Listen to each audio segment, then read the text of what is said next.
지금 사면 꼭지 잡는 거 아닌가 생각하시는 분들 되게 많으실 것 같거든요. 단기적으로는 변동이 있을 수 있지만 중장기적으로 봤을 때는 거기서부터 이제 본격적인 상승장이 시작이 되는 거고 7만 달러가 전고점이었으니까 그거에 가까이에 저는 그 정도의 가능성은 이번 사이클에서 충분히 있다. 자, 요즘 제일 핫한 이슈일 겁니다. 비트코인. 그리고 이제 월부 채널에서는 아마 처음으로 보시는 주제일 겁니다. 오늘 요즘 제일 핫한 분 신미천 작가님 모시고 비트코인에 대해서 얘기해 볼 건데요. 저희 첫 출연이시니까 네. 인사 한번 부탁드리겠습니다. 네, 안녕하세요. 저는 유튜브 채널 멘탈이 전부다를 통해 돈과 투자에 대한 얘기를 하고 있는 철이요. 신민철이라고 합니다. 반갑습니다.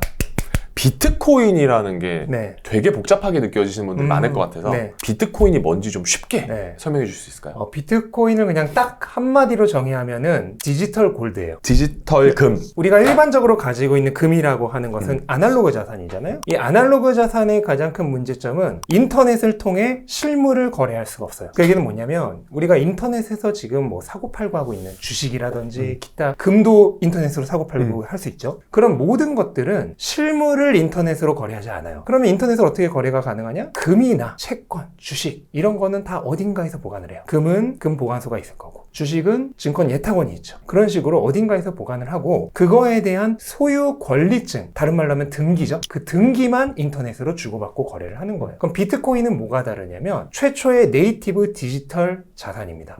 그래서 인터넷상으로 그냥 실물 그 자체를 주고받고 거래가 가능한 거예요. 제가 아까 디지털 골드라고 그랬잖아요. 아날로그의 이 물질 형태의 금을 분자 단위로 쪼개서 디지털에 업로드를 시키는 거야. 그런 개념으로 이해를 하시면 쉽죠. 근데 비트코인은 그럼 누가 만들고 어떤 사람이 네. 발행을 하나요? 비트코인은 발행자가 없습니다. 발행 주체가 없어요. 비트코인은 그냥 인터넷에서 돌아가는 프로그램이에요. 우리가 예전에 조금 나이 있으신 분들은 아마 소리바다 이런 거 기억하실 거예요. 알죠, 소리. 아니면 조금 어리신 분들은 토렌트. 토렌트 알죠? 네, 이런 P2P라 그러죠. 피어2피어라고 하는데 우리 같은 일반인들이 수없이 있어요. 그 사람들이 프로그램을 가동을 하죠. 그리고 서로 주고받고를 하죠. 그게 이제 예전에 소리바다, 그다음 토렌트 같은 거잖아요. 비트코인은 그런 거라고 보시면 돼요. 전 세계에 있는 이제 노드라고 하는데 쉽게 얘기하면 서버예요. 그런 수많은 분산된 서버에 모든 데이터들이 같이 분산되어서 기록이 돼요. 그렇기 때문에 어떤 특정한 발행 주체가 없죠. 사람들은 이 발행 주체가 없다는 것을 단점으로 여기는데 비트코인을 좀 공부해 보신 분들은 이게 단점이 아니라 오히려 장점이구나 하는 걸 알게 돼요. 가장 큰 문제가 뭐냐면은 지금 미국 달러의 부채 규모가 30조 달러를 넘어가고 있죠. 그 얘기는 뭐냐면 있지도 않은 것을 발행 주체가 마음껏 부채를 계속 발행을 하는 거예요. 그러니까 없는 돈을 만들어내는 그렇죠. 거죠? 없는 돈을 네. 찍어서 만들어죠. 머니 프린팅이라고 그러죠. 그런 식으로 가능해요. 그 다음에 주식은 좀 오르면은 항상 들려오는 얘기 있죠. 유상증자. 그렇죠. 유상증자를 많이 하죠. 새로운 주식을 또 찍어내서 네. 발행을 하는 거예요. 근데 비트코인은 그게 불가능해요. 발행 주체라는 게 하는 게 없고 딱 프로그래밍 되어 있는 발행량만 정해진 스케줄에 따라서 계속 발행이 돼요. 그럼 그게 몇 개예요? 그게 최대 2100만 개까지 가능하고요. 지금은 1960만 개 정도 발행이 돼 있으니까 이제 얼마 안 남은 거죠. 얼마 안 남았네요? 그렇죠. 그럼 네. 그걸 만드는 건 어떤 식으로 만들어지는 거예요? 그거는 이제 채굴이라고 우리가 흔히 얘기하는 과정을 통해서 하는 건데 쉬워요. 아까 제가 서버를 돌린다고 했잖아요. 그 서버를 돌리는 사람들 중에 이제 우리가 풀노드라고 하는 그러니까 채굴까지 같이 가능한 소프트웨어를 돌리는 사람들이 있어요. 이 사람들이 이제 채굴자예요. 근데 비트코인이 문제를 줘요. 10분마다 한 번씩. 그 문제를 제일 먼저 푸는 사람이 보너스로 비트코인을 받아요. 네. 근데 그 문제가 대단히 어려워요. 그래서 어떤 식이냐면 뭐 쉽게 얘기하면 패스워드를 그냥 다 눌러보는 거예요. 그래서 제일 먼저 맞는 번호 누른 사람한테 한 비트코인이 보너스로 주어지는 건데 그걸 컴퓨터가 하잖아요. 그러면 컴퓨터는 어떻게 하겠어요? 그냥 무작위로 그냥 다 대입해 보는 거예요. 그러니까 될 때까지 해야 네, 되는 그렇죠. 거군요. 그럼 당연한 얘기겠지만 컴퓨터가 느린 컴퓨터랑 빠른 컴퓨터가 있으면 누가 더 그걸 많이 할까요? 빠른 컴퓨터. 빠른 컴퓨터가 많이 하죠. 그래서 빠른 컴퓨터, 컴퓨팅 파워를 많이 쏟아부은 사람이 채굴에 성공할 확률이 높아지죠. 근데 그 과정에서 경쟁이 일어나고 결과적으로 비트코인을 채굴하기 위해서 비용이 굉장히 많이 들어가요.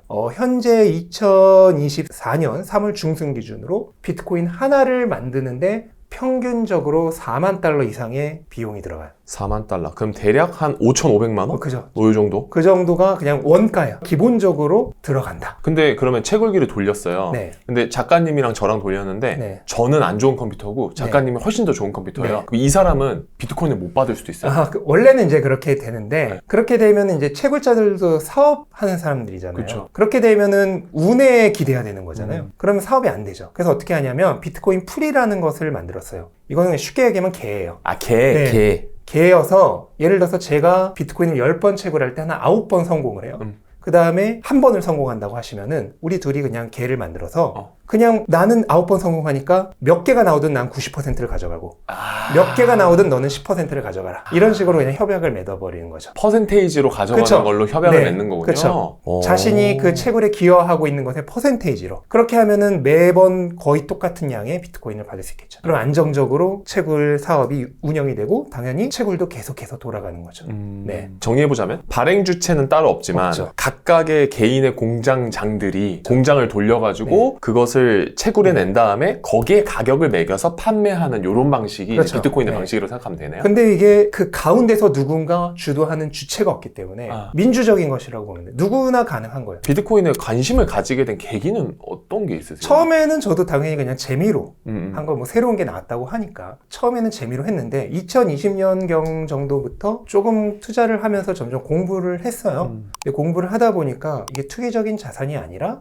굉장한 투자 가치를 지닌 디지털 실물 자산이다 라는 것을 알고 나서부터 본격적으로 투자를 하게 됐죠. 그러니까 비트코인을 공부하지 않은 분들은 비트코인이 뭐 실체가 없다 이런 식으로 얘기하는데 그거는 좀 달라요. 우리가 인터넷을 지금 실체가 없다고 하는 사람이 있나요? 없죠. 아무도 없죠. 네. 그러니까 인터넷 보여달라고 하면은 뭘 보여주겠어요? 뭐 네이버 창 이런 거 보여주겠죠? 기껏해야 뭐 스마트폰 꺼내서 네. 보내준다든지 아니면 컴퓨터 화면 보여준다든지 하는 거잖아요. 근데 그게 그 인터넷의 실체는 아니죠, 사실. 인터넷은 그냥 디지털이에요. 디지털로 되어 있는 걸 그냥 인간이 볼 수 있도록 모니터에 표시해 줄 뿐이죠. 가상 공간에 그쵸? 있는 걸 네. 표현하는 네, 디지털은 그냥 정도죠? 숫자예요, 그쵸. 숫자. 네. 비트코인도 마찬가지예요. 비트코인도 인터넷 세계, 디지털 세계에 그냥 실체로서 존재하는 거예요. 인터넷이랑 똑같이. 카톡이랑 똑같이. 단지 그거를 우리가 보려면 어떻게 돼요? 모니터 화면을 통해서 보는 거예요. 근데 모니터를 보려고 하면 얼마든지 볼 수 있어요. 네, 그냥 거래소 앱 킨 다음에 보시면은 본인의 비트코인 숫자에 다 표시가 됩니다. 뭐 가격이 얼마인지 이런 그렇죠. 것도? 다 표시가 돼요. 예. 그렇기 때문에 디지털로 존재하는 실물이다라는 개념을 알고 계셔야 되고 지금 우리 디지털 시대 인터넷에 24시간 접속이 가능한 지금 우리에게 있어서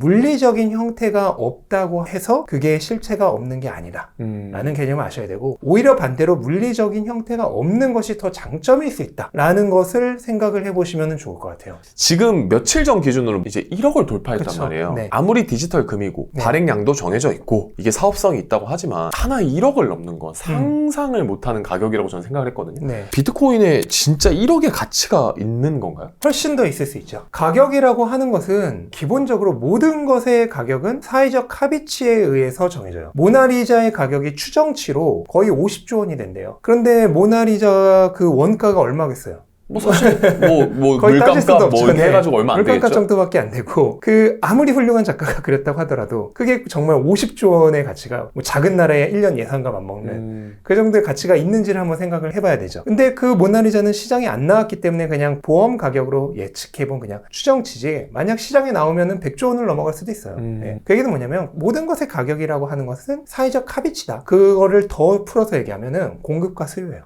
팔려고 하는 사람이 부르는 호가, 그 다음에 사려고 하는 사람이 부르는 호가. 이 두 개가 맞으면은 딜이죠. 그럼 그냥 그 가격이 그 자산의 가격이 되는 거예요. 그렇기 때문에 가격이라고 하는 것에 기본적으로 뭐 본질적인 가치 이런 것은 존재하지 않아요. 사회적 합의치가 이루어진다면은 뭐든지 가격이 될 수 있다. 그럼 사회적 합의치는 뭐에 의해서 정해지냐? 공급과 수요. 공급과 수요에 의해서 정해지는데 제가 비트코인은 디지털 골드라고 했잖아요. 그래서 인터넷으로 실물을 주고받을 수 있는 최초의 자산이기 때문에 그 자체로 원하는 사람들이 굉장히 많아요. 그런데 공급은 지극히 한정돼 있어요. 2,100만 개까지. 네, 2,100만 개까지 있는데 이미 한 500에서 600만 개 정도는 유실이 됐고요. 유실됐다. 그게 네. 어떤 의미예요? 암호화폐 지갑에 넣어놓고 비밀번호를 잊어버린 거죠. 분실하면은 이거는 발행 주체가 없잖아요. 아무도 보상해주지 않아요. 그럼 그냥 영원히 끝난 거야, 걔는.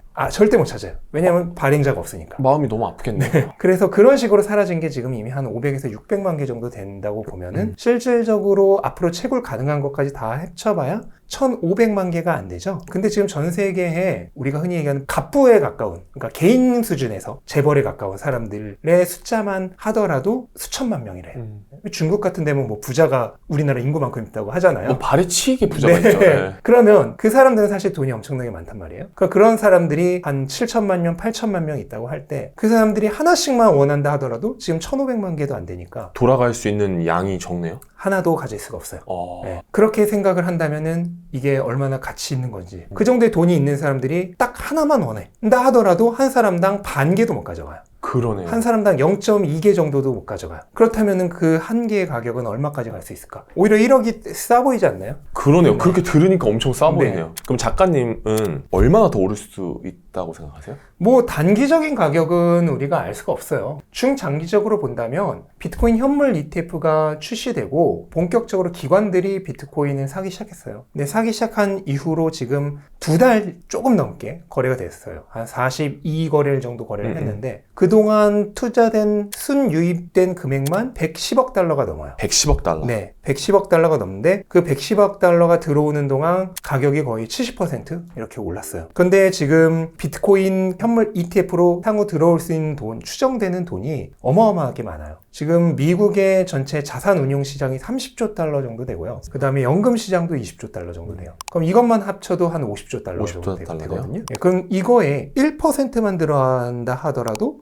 5천억 달러. 5천억 달러네요. 근데 지금 100억 달러 들어왔는데 70%가 올랐어요. 단순 계산인데 그쵸. 5천억 달러가 다 들어온다고 하면 수십 배가 오를 수도 있는 거죠. 근데 당연한 얘기지만 그 돈이 뭐 하루아침에 다 들어오는 건 아니고. 이제 차근차근 그쵸. 들어오긴 하겠지만 장기간에 걸쳐서 이제 들어오는 거죠. 작년 10월 기준으로 한 2만 5천 달러, 우리나라 돈 한 3,500만 원 정도 비트코인이 가격이었다가 4만 달러 찍더니 5만 달러 가더니 갑자기 지금은 7만 달러를 넘어서 1억을 찍고 내려왔단 말이에요. 네. 아니 그러면 2023년 연말부터 3월까지 한 5개월 정도인데 이때 무슨 일이 있었길래 이렇게 가격이 오른 거예요? 가장 핵심은 현물 ETF의 승인입니다. 미국에서 현물 ETF가 승인이 되면서 기관들이 본격적으로 들어오기 시작했어요. 이제 그 전까지의 비트코인은 기본적으로는 소매 투자자들이 거래를 하는 그런 자산이었는데 현물 ETF가 승인이 되면서 그냥 일반 기관들이 아주 쉽게 비트코인에 투자가 가능하게 된 거죠. 그렇게 되면서 그동안 비트코인을 투자하고 싶었지만 투자하지 못했던 그런 대형 자금들이 본격적으로 비트코인에 유입되기 시작한 거죠. 큰 액수들이 그렇죠. 이제 들어오기 시작한 네. 거네요. 근데 이제 2021년 우리가 막 2021년 이럴 때 기억해 보면 막 6만 8천 달러까지 갔다가 2020년 말에는 진짜 이제 비트코인 끝났다. 16,000달러 막 이렇게 네. 꺾이고 이랬었거든요. 네. 근데 2021년에는 올랐다가 2022년에는 진짜 거의 날아가는 수준으로 확 떨어졌단 네. 말이죠. 그럼 그땐 오른 이유, 그땐 떨어진 이유 이게 뭐가 있을까요?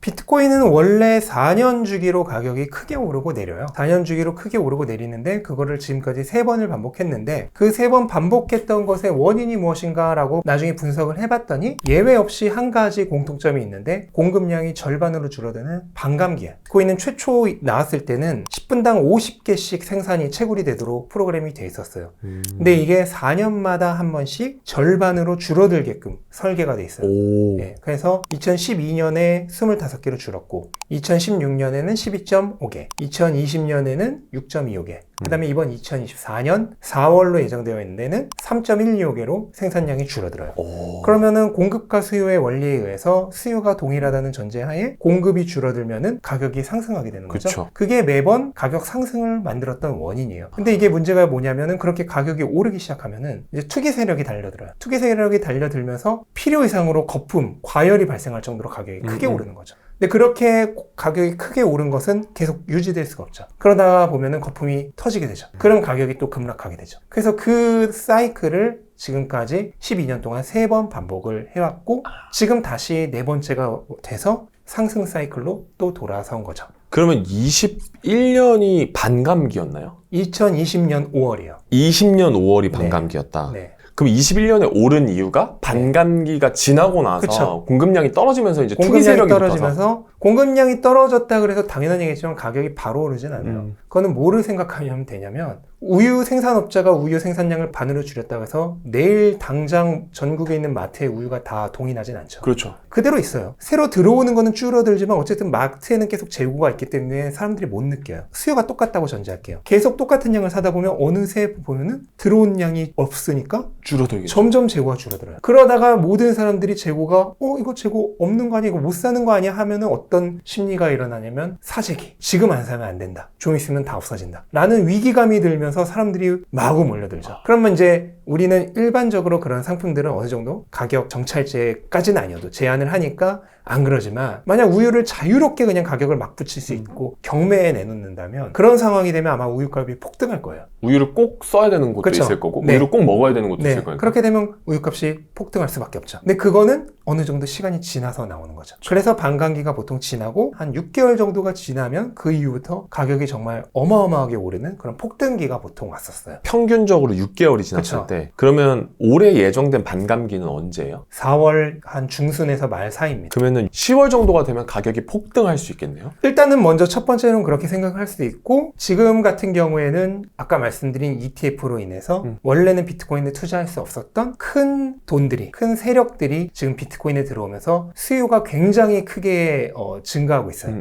그 효과로 인해서 어쩌면 그 속도가 더 앞당겨질 가능성이 지금 있어요. 아, 그 원래는 6개월의 텀이 있었지만 그렇죠. 소위 말해서 네. 들어온 돈이 많아지다 보니 그게 좀 앞당겨질 수 있다. 네. 우유로 치면 아직 생산량은 안 줄기로 했는데 갑자기 그 옆에 우유를 대형으로 쓰는 어떤 카페가 만들어진 거예요. 그럼 거기서는 그냥 우유를 막 다 가져가셨겠죠. 많이 살 네. 수밖에 없으니까. 네. 그러면은 생산량이 그대로다 하더라도 가격은 오르는 거죠. 수요와 공급이랬잖아요. 공급이 그대로라고 하더라도 수요가 폭증하면 가격은 오르는 거죠. 그런데 문제는 보통 대부분의 자산들은 수요가 그렇게 폭증을 하면은 공급도 함께 폭증을 해요. 왜냐면 가격이 오르니까 그걸 생산하는 팔고 싶어 하는 생산업자들이 사람들이. 더 비싸게 빨리 많이 팔고 싶죠. 그래서 공급을 올려요. 그럼 공급을 올리면은 가격이 다시 내려가죠. 근데 비트코인은 그게 불가능해요. 딱 정해진 대로밖에 생산이 안 돼요. 그래서 수요가 늘어나면 늘어나는 만큼 얘가 반응을 못 하니까 가격이 계속 오르는 거예요. 근데 심지어 그 상황에서 조금 있으면 반감기가 예정되었으니까 공급을 늘려도 모자랄 판에 공급이 지금 줄어드는 역효과가 나니까 공급과 수요의 괴리는 더 크게 날 수가 있죠. 저는 1억이 되게 상징적인 숫자라고 생각을 하는데 지금 사면 꼭지 잡는 거 아닌가 생각하시는 분들 되게 많으실 것 같거든요. 작가님 생각은 어떠세요? 지금 투자하기 좋은 시기인가요? 비트코인 제가 방금 전에도 4년 주기 사이클로 움직인다 그랬잖아요. 그 사이클이 되게 일관된 흐름을 보여요. 물론 그 속도의 차이는 있을 수 있다 하더라도 일관된 흐름을 보이기 때문에 그걸 통해서 지금 진행 속도가 어느 정도인지를 알 수 있는 거죠. 그래서 미국에서 달러로 지난 사이클 때 가격이 가장 고점이 69,000달러 정도였는데 69,000달러? 그걸 얼마 전에 넘었죠. 근데 비트코인은 기존의 그 세 번의 역사를 보면은 전고점이라고 하는 지난 사이클에서 가장 비쌌던 가격을 넘어선 순간부터가 정말 본격적으로 상승장의 시작이에요. 전고점을 뚫어낸 순간부터 진짜 상승이 그렇죠. 시작된다. 물론 단기적으로는 변동이 있을 수 있어요. 단기적으로는 변동이 있을 수 있지만 중장기적으로 봤을 때는 거기서부터 이제 본격적인 상승장이 시작이 되는 거고 그 이후로도 한 8개월에서 1년 정도는 거의 대부분 상승을 한다고 보시면 되죠. 과거 역사를 봤을 때는 전고점을 돌파한 순간은 오히려 상승장이 시작되는 순간이지 꼭지점이라고 얘기하는 상황은 아니죠. 그럼 이제 해석을 해보자면 지난 전고점이 69,000달러였는데 지금 그 지난 전고점을 뚫어내서 7만 달러 이상으로 올라갔으니 이제 69,000달러 밑으로는 내려올 일이 거의 없다. 이렇게 해석해도 되는 건가요? 아니요. 단기적으로는 전고점을 넘은 이후로도 다시 되돌아갔던 적이 있어요. 과거에도. 오히려 거의 대부분 그랬었고요. 그럼 작가님이 얘기하시는 단기적인 개월수가 어느 정도예요? 뭐 1개월에서 길어야 2개월 정도? 1, 2개월 정도는 69,000달러 밑으로 떨어질 수 있으나 그 이후 75,000, 6,000으로 넘어가게 되면 다시 안 돌아올 가능성이 과거 굉장히 역사에서는 그랬죠. 단도직입적으로 비트코인이 올해 그리고 내년 어느 정도까지 오르실 거라고 생각하세요? 일단 지난 사이클 같은 경우에 전고점을 돌파하고 나서 가격이 7배가 올랐었어요. 7배? 비트코인이 보통 시가총액이 오를 때마다 그 가격이 오르는 폭은 당연히 좀 줄어들어요. 하지만 지난 사이클 같은 경우에는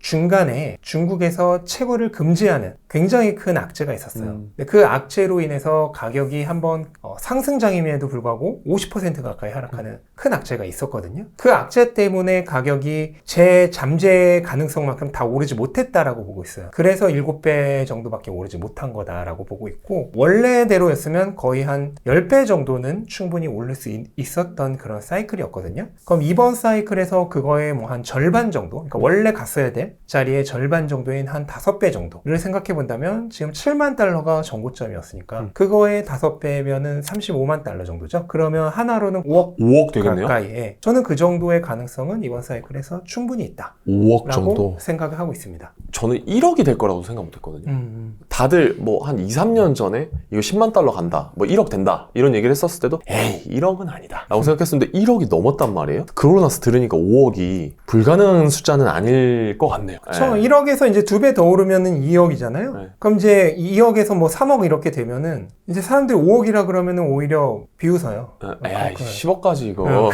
그렇게 얘기해요. 모든 사람들이 그 얘기 할 때는 이제 좀 위험할 때예요.